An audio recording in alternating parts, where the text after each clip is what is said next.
কোনে কোনে কৈছিল কোন ছোৱালী লৈ টকা লৈ গৈছিলে সেইবিলাক কিন্তু স্পষ্ট আমি ইলেকশ্যনৰ সময়তে ফাটিল কৰিম নাজানিলে সুকুৰে এইটো স্পষ্টভাৱে জানে কেনেকৈ টকা লৈছিল আপোনালোকে জানে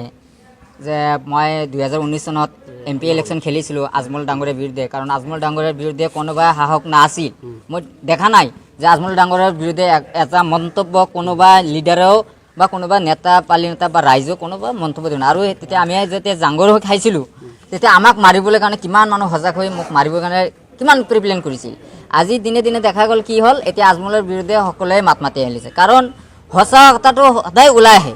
আজমলৰ মুনাফা পাঁচটাকৈ এৰাচি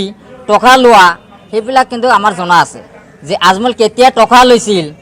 কোনে কোনে কৈছিল কোন ছোৱালী লৈ টকা লৈ গৈছিলে সেইবিলাক কিন্তু স্পষ্ট আমি ইলেকশ্যনৰ সময়তে ফাটিল কৰিম কাৰণ এইবিলাক কথা কোনে নাজানিলে সুকুৰে এইটো স্পষ্টভাৱে জানে কেনেকৈ টকা লৈছিল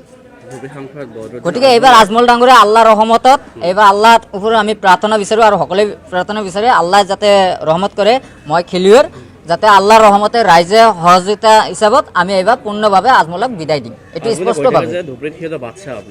এতিয়া আগত কি আছিল মই নাজানো এতিয়া ৰাইজে বুজি পাইছে আল্লাহৰ ৰহমতত এইবাৰ আগে আল্লাহ পাছে ৰাইজৰ সহযোগিতা এইবাৰ ৰাইজে সিদ্ধান্ত লৈছে গতিকে এইবাৰ আজমলক বিদায় দিব নিশ্চয় ৰাইজে এইবাৰ বিদায় দিব বুলি এতিয়া ইতিমধ্যে আপোনালোকে দেখা পাইছে আজমলক কিমান কূটনীতি কিমান ষড়যন্ত্ৰ কিমান মুছলমানে লৈ কিমান ৰাজনীতি কৰিব আৰু কিমান দিন আৰু কৰিব গতিকে এইটো আমি বিচাৰোঁ যে আজমলৰ ৰাজনীতিক একেবাৰে শেষ আৰু কংগ্ৰেছৰ বেটিটো নাই এইটো আপোনালোকে কিমান এই যে এলায়েন্স হৈছে আৰু হ'বলৈ দিয়ক গতিকে আমাৰ ভাৰতীয় জনতা পাৰ্টি আৰু 30 বছৰলৈকে থাকিব আপোনালোকে চিন্তা কৰক এবাৰ মাত্ৰ বিৰোধী দুটা সিট পাব বাকী আমি 12টা সিট পাম এইটো 100% আৰু চালানী মাছৰ কোনো কাম নাই এইটো আপোনালোকে ভালকৈ জানে লোকাল মানুহৰ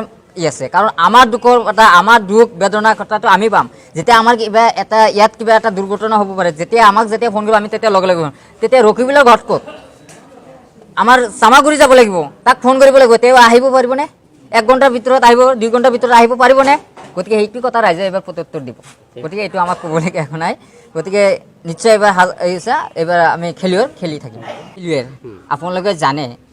যে মই 2019 চনত এমপি ইলেকশ্যন খেলিছিলোঁ আজমল ডাঙৰীয়াৰ বিৰুদ্ধে কাৰণ আজমল ডাঙৰীয়াৰ বিৰুদ্ধে কোনোবা সাহস নাছিল মই দেখা নাই যে আজমল ডাঙৰীয়াৰ বিৰুদ্ধে এটা মন্তব্য কোনোবা লিডাৰেও বা কোনোবা নেতা পালি নেতা বা ৰাইজেও কোনোবা মন্তব্য দিওঁ আৰু তেতিয়া আমি যেতিয়া জাংগৰ হৈ খাইছিলোঁ তেতিয়া আমাক মাৰিবলৈ কাৰণে কিমান মানুহ সজাগ হৈ মোক মাৰিবৰ কাৰণে কিমান প্ৰিপ্লেন কৰিছিল আজি দিনে দিনে দেখা গ'ল কি হ'ল এতিয়া আজমলৰ বিৰুদ্ধে সকলোৱে মাত মাতি আহিছে কাৰণ সঁচা কথাটো সদায় ওলাই আহে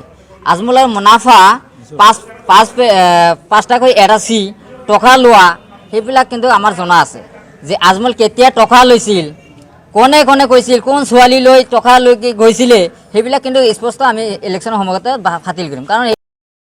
he is the Narendra Modi he is a politics no COVID-19 of India he is the non politics I am the politics 2020 outwell election 24 Goripur assembly legislative member so I am helping giving the rise to because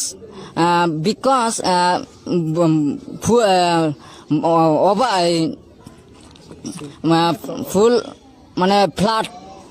I am to help me to because so giving the lockdown so bekar poor people very poor people where are you bekar what will do কি কব আপনি এটা কি চলি আছে আসলে তো তেখেতে এইটো ৰাজনীতি কৰি আছে আমি এখানে ৰাজনীতিটো বন্ধ কৰিব লাগে এইটো চৰকাৰে ৰাজনীতি কৰি আছে এটা কথা মই হেমন্ত বিশ্ব শৰ্মাক কৈছো স্বাস্থ্যমন্ত্ৰী তেখেতে কৈছো যে তেখেতে কেনেকৈ এটা বেমাৰৰ যদি ট্ৰিটমেণ্ট নহয় তেখেতৰ চিকিৎসা যদি নহয় তেওঁ ৰোগীটো কেনেকৈ তেওঁ মানে চিকিৎসা কৰিবলৈ আছে তেখেতে মৰি আছে তেখেতে হাজাৰৰ ভিতৰত এটা বা দুটা মৰিছে সেইটো কিবা মৰিছে কিবা হাৰ্টৰ বেমাৰ আছিল কিবা কিবি বেমাৰত সেইখিনি মৰিছে কিন্তু এইটো কৰোনা বাবা যা মই মদ খুৱাই থকা মানুহৰ লগত কথা নাপাতো যোৱাচোন প্লিজ মই